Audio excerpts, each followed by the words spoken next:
Well, beloved, looking today at our Old Testament reading from the book of Proverbs, the preacher James Hopkins talks about how this particular passage was used in the church of his youth.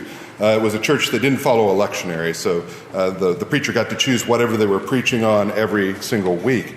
And he said that this passage from Proverbs, this what we call the Song of the Virtuous Woman, was the passage of choice on Mother's Day. He said, but it was really preached in a strange way. Basically, the message would always be kind of, a mother's work is hard, and the role of the sermon would be to hold up traditional women's work, the complementarian idea of men's and women's spheres. He said the weird thing about these sermons is that for the rest of the year, the church tended to ignore women and their ministry completely. And that's not really what this passage is all about. If we contrast that with how this passage is used every Friday in observant Jewish homes, we might begin to understand. Shalom, everybody. My name is Cornell Antonio Holiday. This is my wife, Sarah Hanna. We wanted to introduce you to a song that I usually sing over my wife every Shabbat Eve. And it's a really good song. It's called Virtuous Woman, or Eshet Chayil. It's done in Hebrew, and if you like to look it up, it's in Proverbs 31, 10 through 31. So without further ado, here I go. I'm going to sing the song in Hebrew. Eshet Chayil mi'imsav verakok midninim mikra Batak balev bala Veshala lo yegzar Imolatu tov velo ra Kol yemei chayeha Darshatze merufishtim V'ta'as b'chefetz kapeha Hayta gani yotzoker Mimerkata bilakna V'tacham be'od laila ותיתן לרבקה בכל נערותיה, שמים עזתה ותקקהו, מפרי כענת הכרם, קורה בעוז מתניה, בתיה בזרועותיה. So the way this is used in Jewish homes is every Friday evening, a husband has to sing this over his wife, which makes that a really hard example for us as Christian husbands to live up to. As you can see, it's a different way of experiencing it than we experience when we hear it read from the pulpit this morning.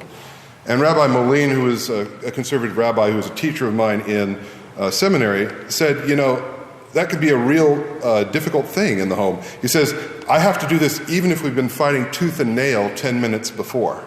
It's something that has to be done. He says it helps to restore balance.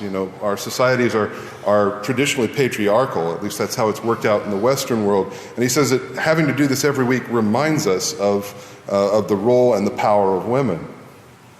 And part of the problem is the translation. This is the NRSV translation that we read today. A capable wife who can find. That makes it sound like there aren't many. There aren't many capable women.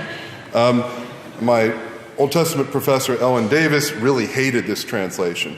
And she points out the fact that this word capable, that's translated capable, is used in Hebrew for physical strength, for valiant military action, and for wealth, but in a plundering sense, like a piratical, like getting booty.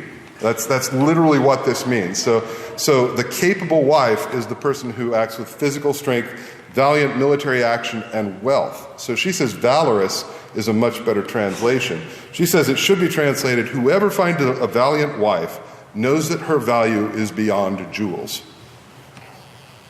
And we have to look at the place of this in the book of Proverbs. Proverbs is a book that extols wisdom, and wisdom is always personified in this book as female. This passage comes at the end, so really this is the human counterpart to Lady Wisdom. This is the personification in human form of Lady Wisdom. The other part that we don't see in English is that this is an acrostic. Like when you used to do in elementary school, you'd write out a word and then you'd make a poem from each line of the word. This literally starts with the first letter of the Hebrew alphabet, Aleph, and goes all the way down through the entire alphabet. So it's literally singing the praises of the valorous woman from A to Z. In a podcast I recently listened to, comparative writer Karen Armstrong says the historian of religion must approach spiritual texts of the past with the science of compassion. That means that we can't judge them from a post-Enlightenment viewpoint that centers on our values. We have to attempt to enter into the mind of the author, and only then are we able to see the wisdom that's inherent in a text. And at the time this was being written, there was a difference in production. This is something we have to wrap our minds around. For us, production is in factories. In order to produce something, we get up, we get dressed, we leave our home, we go to a factory, we produce for a certain number of hours, and then we come back home. For us, home is a place of consumption. It's where we consume things. But back then, all production was in the home. This is an agrarian society. So everything that's produced happens inside the home. And the valorous woman of Proverbs does all sorts of things. She buys property. She surveys and buys property. She plants vineyards. She makes linen garments and sells them. She supplies merchants. She's actually doing things that at the time would have been considered pretty exclusively a man's role. She's as much the captain of industry as she is the keeper of a household. Even her husband's place, the husband seems almost like just a side thought in the valorous woman passage, because his place is among the elders at the gates of the city, which is where people sit in judgment and put out wisdom, but it says it's dependent on her. His place at the gates of the city is dependent upon her. Her work is the underpinning of not just a household, but the social and economic fabric of an entire city. And not just that, she's the keeper of wisdom. She opens her mouth with wisdom, and the teaching of kindness is on her tongue. She gives to the poor. And most of all, for the writer of Proverbs, she fears the Lord. And when we talk about fear of the Lord in the Old Testament, we're not talking about some sort of cringing fear. We're talking about a reverent fear. As capable and valiant as she may be, she recognizes that she's not in ultimate control, and she imparts this to her family. So this passage really is, in its time, a celebration of the amazing role that women play in every society.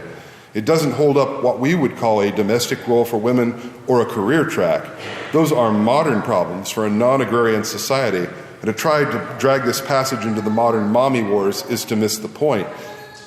Instead, it focuses on the woman who is working for permanent betterment for her community. The valorous woman is pronounced happy by her children, who inherit from her wise, sustainable labor. There is no imperative here for the woman who brings home the bacon, fries it up in a pan, and never ever lets him forget he's a man. The woman of valor is not everything to everyone. She is what she needs to be to create a sustainable future for her children and her society. If we take this passage seriously, it's something to set against the passages from Paul's letters that are lifted out of context and routinely used by some to denigrate women and deny them their place in the church. As Karen Armstrong tells us, we have to approach religious texts with the science of compassion. And when we do that, we can see how revolutionary these texts are for their own times, and we can draw inspiration for the struggles of our own day. A valiant woman is more precious than jewels. Amen.